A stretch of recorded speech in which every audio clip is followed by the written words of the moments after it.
underground, brother.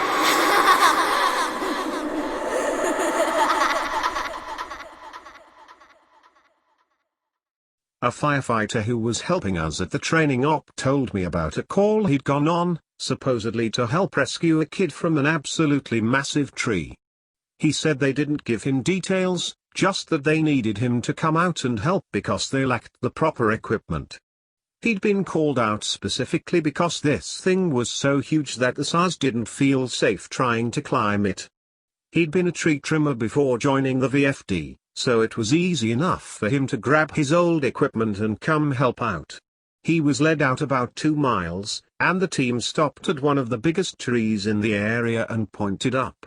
He laughed and asked the op captain how the kid had gotten up there, made some joke about the old cat in a tree thing, but the captain just shook his head and told him to get up there and get the kid down. He said he knew something was up, but he didn't push it.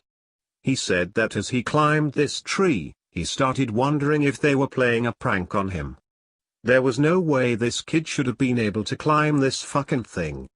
It was massive at the base, but about halfway up it started tapering, and I almost had to turn back a few times because I really didn't think it was gonna hold me. But he said he kept going, and when he was just about at the top, he saw a flash of blue in the branches. I saw the kid's shirt sort of caught in a branch, and I called out to him and told him to come near me if he could, but he didn't say anything. I kept moving, calling the kid's name and telling him not to be scared, that I was there to help him. By the time I got to him, I knew he wasn't gonna answer me. I found him, or what was left of him, cradled in the fork of a branch, and the fact that he was up there was sheer luck. If he'd fallen any other way, he'd have come crashing down. It wouldn't have mattered though, because this kid was dead long before he ended up in the tree. I don't know who put him there, or how, or why, but it was fucking sick. Kid's intestines had popped out of his mouth, and were hanging in the branches. It was like some sick fucking Christmas tree, the way they were draped all over everything. I got a better look and saw they'd even popped out of his ass. His guts were hanging out the bottom of his pants. His eyes were gone, I assume shoved out from whatever force caused him to fucking pop like a stress ball. You ever seen a body that's been floating in water for a long time, how their tongues kind of swell up and stick out? His was like that. I remember because there were flies crawling all over it. I think I must have gone into shock, because man, I just pushed that kid down with a stick I broke off a branch. Just kind of poked him until he fell. I don't know why I did that. I almost lost my job because of that. But man, the thought of hauling that kid down over my shoulder the whole way, gathering his guts up and coiling them around me like rope so they wouldn't get snagged. I couldn't do it. I've seen a lot of dead kids. More than I'd ever admit. I've seen a kid who hid in a full bathtub during a house fire, boiled him alive, turned him into literal soup. But this. I don't know what did this, but the thought of touching that kid's body made me feel like I was gonna lose my mind. I heard him hit the ground and I figured everyone would freak out, but they knew he was dead when they sent me up there. They didn't say anything, but they didn't shout or freak out or anything. I got to the bottom and I started to get up in the captain's face, asking him who he thought he was sending me up there when they knew damn well the kid was dead. But he just told me it was none of my concern, and thanked me for getting the evidence down. I remember he said that. I remember it specifically because it was so weird to hear it phrased that way. The evidence. Like he wasn't even a person. Like he'd never been a little kid who got lost and had something fucking unspeakable happen to him. The captain had a crew lead me back out of the woods, but he and 2 others stayed behind, and I thought that was weird. Why wouldn't they have me help get the kid out? I tried asking but the guys leading me out just told me they couldn't discuss an open case. I asked him what he thought had happened to the kid, and he got really pensive and thought about it for a bit. I would have said a crush injury, based on how his guts came out like that, but with those injuries you see massive contusions under the skin, obvious trauma. This wasn't like that. It was almost like that kid got caught in a big vacuum and had his guts sucked out. But even then, there was no trauma. None at all. It bothers me, man. It bothers the hell out of me. One of the vets at the training op reads NoSleep, and he recognized my stories. He knows me pretty well, and we've swapped stories before. He asked if he could share something he's noticed about the stairs, and some thoughts he had. I'm really glad you decided to share these. I think it's important that people be aware of what's out there, especially since the Forest Service is doing such a good job at covering it all up. I asked him what he meant. What do you mean? What do I mean? The lack of any kind of media attention? No coverage of missing kids, or bodies found miles from where they got lost in the first place? David Paulides hit this right on the head. The FS is doing everything they can to keep people coming here, even if it isn't safe. I mean, to be fair, it's not like these things happen every day. But the numbers add up, and it's worth looking into. Especially the stairs. I was surprised you didn't mention the flipped ones. I didn't know what he was talking about. I couldn't remember him ever talking about something like that. He seemed somewhat incredulous. Dude, I can't believe you've been on this long without seeing them. No one told you about them. I shrugged and asked him to elaborate. Well, there's the normal stairs. The ones that pop up when we're out a ways. I know you know about them. But sometimes I've run across ones that are flipped upside down. I guess it would be like if you had a dollhouse, and the stairs were a separate piece. Now take that, flip it upside down so the top step is stuck in the dirt, and put it out in the woods. They're like that. I don't see them as often, but they're odd, to say the least. Makes me think of footage taken after a tornado, when houses are all blown apart and random things are left standing, like chimneys and garden walls. Those ones freak me out more than the normal ones because I can't really write those off as easily. I don't scare very easily, like most of us who work out here, but that idea stuck with me, and it bothers me. I'm going to try and find more out about them. He also mentioned how many people were bothered by the guy with no face. He got really excited and told me he'd seen something similar. I was out on a training exercise a few years ago. I was camped out in my tent and I heard someone walking around outside of camp. We're told not to wander far, which you know, so I wondered if maybe it was a rookie who'd gotten up to pee and couldn't find his way back. Remember that guy in our group a few years back who almost fell off the damn mountain? Well, I'm paranoid about that happening again, so I got up to see what was going on.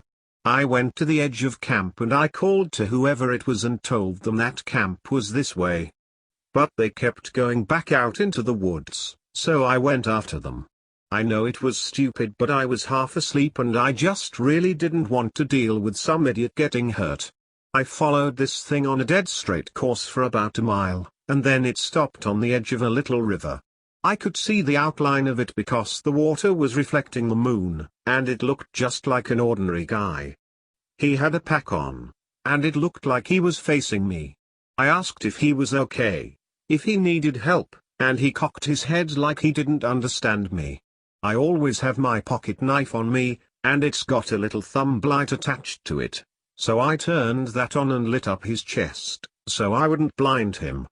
He was breathing slow and deep, so I wondered if he was sleepwalking. I went closer and asked him again if he was okay. I moved the light up, and something didn't seem right, so I stopped. He kept breathing in this real slow, deep breaths, and I sort of figured out gradually that that's what was bothering me. It was like he was pretending to breathe, but not actually doing it. His breaths were too even and deep, and all his movements were exaggerated, like his shoulders going up and his chest moving. I told him to identify himself, and he made this muffled noise. I moved the light up and I shit you not, this guy had no face. Just smooth skin. I freaked out, and I sort of fumbled my light. But I saw him move toward me, but he didn't actually move. I don't know how to explain it, but one second he was at the edge of the river and the next he was 5 feet from me. I never looked away or blinked. It was like he moved so fast my brain couldn't keep up. I tripped and fell on my ass and I could see this line open up on his throat. It stretched up to his ears, and his head tilted back and he smiled at me with his throat. There wasn't any blood, just this gaping dark hole, and I swear he smiled at me with this gash in his throat. I got up and I ran as fast as I could back to camp. I couldn't hear him following me, but I felt like he was always right behind me, even though when I looked back I couldn't see him. I calmed down when I got back to camp. The fire was still going and I guess that pack mentality of being with other people made me stop and breathe a little. I waited by the fire to see if he'd follow me there, but I didn't hear anything else for a few hours, so I went back to bed. I know it sounds weird, but the whole thing was just so surreal that it was almost like I immediately wrote it off as my imagination. We were telling ghost stories one night before bed just to scare each other and poke fun at whoever got creeped out. Most of the time it's the rookies, but one woman told a story that actually managed to get under my skin a little bit, and I know the same was true for others. She said it was true, but then again, every ghost story told around a campfire is true. Somehow, though, I don't think she was making it up. It had that ring of truth that only really traumatizing events have. She said that when she was a kid, she and her friend used to go out in the woods behind her house a lot. She lived in northern Maine, where there's a lot of dense, unpopulated national forest. She said the woods up there aren't like they are here. They're so thick in places that the trees block out the sun almost completely. She and her friend grew up there, so they weren't scared of being out there alone, but they did always maintain a sense of caution in certain areas. She said it was never really talked about, but they always knew not to go more than a mile or two beyond their homes. The adults never said why, but it was an unspoken rule that no one ventured out that far. She and her friend made up stories about bears as big as houses that lived out there, and they used to scare each other by hiding and making growling noises while the other searched for them. She said one summer, there was a series of awful storms that blew down a lot of trees, and set one part of the forest a few miles behind her house on fire. Fire crews got it under control, but she said some of them came back not quite the same. It was like they'd been to war. You could tell who'd really gotten scared because they had the same look on their faces. I think it's called shell shock. My friend and I said they were like walking dead people. They didn't smile or say anything if you went up to them, and most of them left town as soon as everything was over. I asked my parents about it, but they said they didn't know what I was talking about. Once everyone was told the woods were safe again, my friend and I decided to try and hike out to where the fire had been. We didn't tell our parents where we were going, and it was pretty exciting to think that we were disobeying them like that. We hiked out about 2 miles or so, and we started seeing burnt trees and stuff. I remember my friend got really upset because we found the skeleton of a deer curled up under a tree, and I practically had to drag her away. She wanted to bury it, but I didn't want her touching it because its antlers were weird. I can't remember why, I just remember thinking that there was something wrong with them and I didn't want either of us going near it. The farther we went, the more burnt everything got. Eventually, there were no standing trees, and it was like being on another planet. Almost nothing green, just brown and black everywhere. We were standing there looking at it all, and we both heard someone shouting in the distance. I panicked because I thought it was my dad, and that he was going to tell me I was grounded. My friend broke off and went to hide behind a big rock, because she said she didn't want to be caught out here. Her parents had forbidden her to come out in the woods at all, and she'd lied and told them we were going to a movie. I followed her, and we kept listening. I could hear this voice getting closer, and I realized they were calling for help. I thought maybe it was some hiker who'd gotten lost and needed directions back to town. That used to happen all the time, so I was used to helping people out. I heard him following my voice, so I kept calling out until I saw him running in the distance. He got closer and I could see that his face was all red. I told my friend to give me her pack, because she had a first aid kit. She made this noise like she was grossed out, and she asked if I saw his face. I told her to shut up, and I jogged up to meet him. I stopped about halfway, and when he stopped in front of me I could see that his nose and lips and part of his forehead were all gone. It was like they'd been sliced clean off. He was bleeding bad, and I saw that the knees of his pants were red too. I took a step back, but I was too scared to move much, and he grabbed my shoulders. It felt like I got a shock, and he jerked back. He started babbling, and I couldn't tell what he was saying, except that he kept asking how long he'd been gone. He asked me where his unit was, but I just shook my head. He looked me over and he saw my Walkman and he screamed. He just kept babbling and touching his face, and I realized he wasn't wearing the right clothing. He had some kind of weird grey cloth jacket and almost formal pants on, and the jacket had these weird buttons and red borders on it. I kept shaking my head and I told him I couldn't understand what he was saying. I went to open the first aid kit, but he just screamed again and said the only thing I could really understand: "Don't touch me. You'll make me go back there." After that, he ran off, and I could hear him screaming the whole time. When I couldn't hear him anymore, I turned around, and my friend was crying. I just turned around and started walking back toward town. She asked me over and over what had happened and who that was, but I didn't say anything. When we got home, I told her I didn't want to play in the woods with her anymore. We're still friends, but we don't talk about that guy. Not ever. Thank you for watching my video. I would really appreciate it if you would leave any feedback on how I can improve my videos. Don't forget to subscribe so you never miss any of these spooky stories.